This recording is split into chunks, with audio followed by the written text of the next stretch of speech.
प्रणाम, नमस्कार दोस्तों। भारत में जन्माष्टमी का अपना एक विशेष महत्व है। जन्माष्टमी के दिन चारों तरफ रास ही रास होता है, आनंद ही आनंद होता है। हर तरफ धूम मची होती है, मंदिर सजे होते हैं, बहुत ही उमंग वाला माहौल होता है। इस दिन श्री कृष्ण ने जन्म लिया था।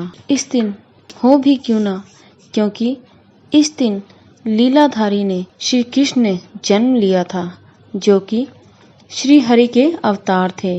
भाद्रपद कृष्ण पक्ष की अष्टमी को रात के 12 बजे मथुरा के राजा कंस की जेल में वासुदेव जी की पत्नी देवकी के गर्भ से 16 कलाओं से युक्त भगवान श्री कृष्ण का आज जन्म हुआ था। इस तिथि को रोहिणी नक्षत्र का विशेष महात्म है। इस दिन देश के समस्त मंदिरों का श्रृंगार किया जाता है। कृष्णावतार के उपलक्ष्य में झांकियां सजाई जाती हैं। भगवान कृष्ण का श्रृंगार करके झूला सजाया जाता है। स्त्री पुरुष रात के 12 बजे तक व्रत रखते हैं। रात को 12 बजे शंख और घंटों की आवाज से श्री कृष्ण के जन्म की खबर चारों दिशाओं में गूंज उठती है। भगवान कृष्ण की आरती उतारी जाती है और प्रसाद वितरण किया जाता है। प्रसाद ग्रहण कर व्रत को खोला जाता है। आइए आपको सुनाते हैं श्री कृष्ण की कथा। द्वापर युग में पृथ्वी पर राक्षसों के अत्याचार बढ़ने लगे थे। पृथ्वी गाय का रूप धारण कर अपनी व्यथा सुनाने के लिए तथा अपने उद्धार के लिए ब्रह्मा जी के पास गई। ब्रह्मा जी सब देवताओं को साथ लेकर पृथ्वी को विष्णु के पास क्षीर सागर ले गए। उस समय भगवान विष्णु अनंत शैया पर शयन कर रहे थे। स्तुति करने पर भगवान की निद्रा भंग हो गई। भगवान ने पृथ्वी को तथा ब्रह्मा आदि सब देवताओं को देखकर उनके आने का कारण पूछा, तो पृथ्वी बोली, भगवान मैं पाप के बोझ से दबी जा रही हूँ, मेरा उद्धार कीजिए।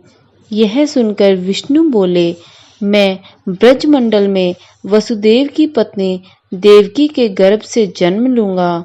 तुम सब देवतागण ब्रज भूमि में जाकर यादव वंश में अपना शरीर धारण करो। इतना कहकर भगवान अंतर्ध्यान हो गए।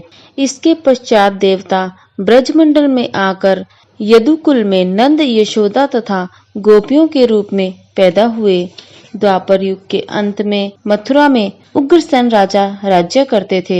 उग्रसेन के पुत्र का नाम कंस था। कंस ने उग्रसेन को बलपूर्वक सिंहासन से उतारकर जेल में डाल दिया और स्वयं राजा बन गया।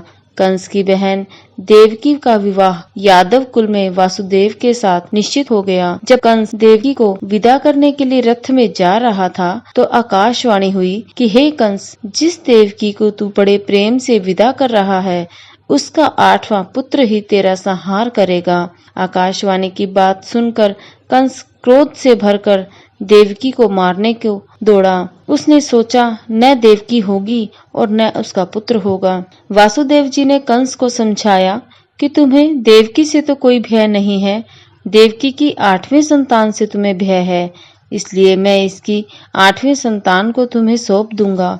तुम्हारी समझ में जो आए उसके साथ वैसा ही करना। कंस ने वसुदेव जी की बात स्वीकार कर ली और वसुदेव देवकी को कारागार में बंद कर दिया। तत्काल नारद जी वहां पहुंचे और कंस से बोले, कंस, यह कैसे पता चलेगा कि 8वां गर्भ कौन सा होगा? गिनती प्रथम से होगी या अंतिम गर्भ से शुरू होगी? कंस ने नारद जी के परामर्श पर देवकी के गर्भ से उत्पन्न होने वाले समस्त बालकों को मारने का निश्चय कर लिया। इस प्रकार एक एक करके कंस ने देवकी के 7 बालकों को निर्दयता पूर्वक मार डाला। भाद्रपद के कृष्ण पक्ष को अष्टमी को रोहिणी नक्षत्र में श्री कृष्ण का जन्म हुआ। उनके जन्म लेते ही जेल की कोठरी में प्रकाश फैल गया। वासुदेव व देवकी के सामने शंख, चक्र, गदा एवं पद्मधारी चतुर्भुज भगवान ने अपना रूप प्रकट कर कहा, अब मैं बालक का रूप धारण करता हूँ। तुम मुझे तत्काल गोकुल में नंद के यहाँ पहुँचा दो और उनकी अभी अभी जन्मी कन्या को लाकर कंस को सौंप दो। तत्काल वसुदेव जी की हथकड़ियां खुल गई। जेल के दरवाजे अपने आप खुल गए। पहरेदार सो गए। वासुदेव कृष्ण को सूप में रखकर गोकुल को चल दिए। रास्ते में यमुना श्री कृष्ण के चरणों को स्पर्श करने के लिए बढ़ने लगी। भगवान ने अपने पैर लटका दिए। चरण छूने के बाद यमुना घट गई। वासुदेव यमुना पार कर गोकुल में नंद के यहाँ गए और बालक कृष्ण को यशोदा जी की बगल में सुलाकर कन्या को लेकर वापिस कंस के कारागार में आ गए। जेल के दरवाजे अपने आप फिर से बंद हो गए। वासुदेव जी के हाथों में हथकड़ियां वापिस पड़ गई। पहरेदार जाग गए। कन्या के रोने पर कंस को खबर दी गई। कंस ने कारागार में आकर कन्या को लेकर पत्थर पर पटक कर मारना चाहा, परंतु वह कंस के हाथ से छूटकर आकाश में उड़ गई और देवी का रूप धारण कर बोली, हे कंस, मुझे मारने से क्या लाभ है? तेरा शत्रु तो गोकुल में पहुंच चुका है। यह दृश्य देखकर कंस हतप्रभ और व्याकुल हो गया।